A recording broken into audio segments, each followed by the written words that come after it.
Yes, hi everyone. Nyaya nayo pano nhasika ndevanhu vaya vanoda smart vanoda mucheno maslay queens. Ndoda kutaura pamusoro paKate President. Kate President vasingavazivi vese ndimurandakadzi Mai Tt. Ya. Sasa ndapinda munyaya yangu zere ndoti kana wanga usati wasubscribe this channel hapana chokumirira. Please subscribe, click your notification bell kuitira pega panongo upload the latest video yamudi amudarikira. Ndati nchifamba ndobva ndasangana naKate President. Meu. Ndobva ndasangana naKate President. Kate President havasi kumira. Vane product ravo. Kate products. Vane boots, my t-shirts, my handbags. Akanzi Kate President. Saka vese vanoda smart ka. Hapana chekumirira guys. Enda kuna Kate President mundotenga zvese zvamunoda. Zviriko boots smart. Sneakers ariko. Ese amunoda size ose aripo. Saka guys gado chandangoya nacho kuti mudi ndingokudzai kuti kune vanofarira zvekuchena Kate President vari kumira label vane brand ravo boots ma t-shirts ndozvamuri kuona pama screenshot izvo.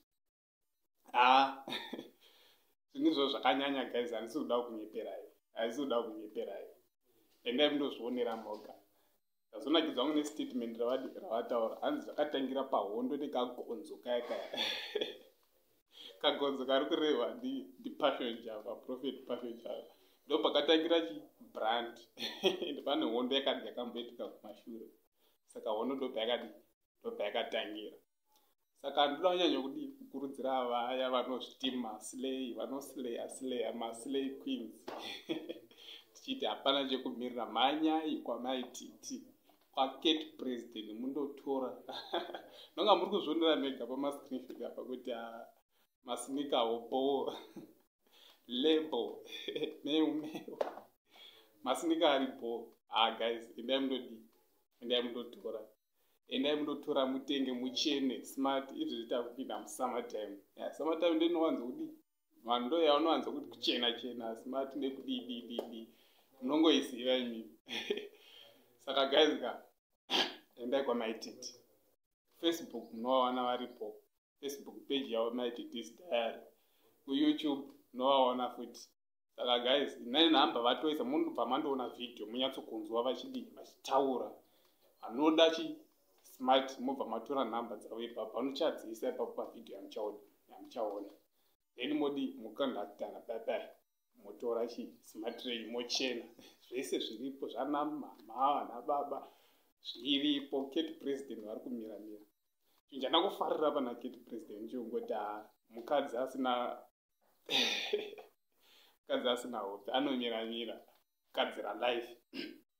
Saka ndiri kukurudzirawo madzimai ose aripo kuti madzimai mirai chishoma ichocho chauinacho ichocho mira tsvaka kamari kashoma ikauinako. Ita bhizinesi rako, mubatowo maoko. Mwari vanoropafadza kubata kwemaoko ako. Zvishoma izvozvo zvauinazvo izvozvo, kamari kadiki tsvaka chokuita bhizinesi nekamari kako. Zvinotangira zviri pasi zvichikwira.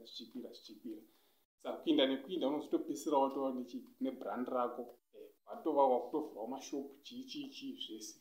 But zvinotangira zvinotangira padoko zvichikwira. Ndo chandangoya nacho guys. Chiti kana manga musati masubscribe to this channel, pana chekumirira, please subscribe, click your notification bell kuitira panongo upload chiri kupisa hamudarikiri. Thank you guys. Blessed. Like a Hellcat.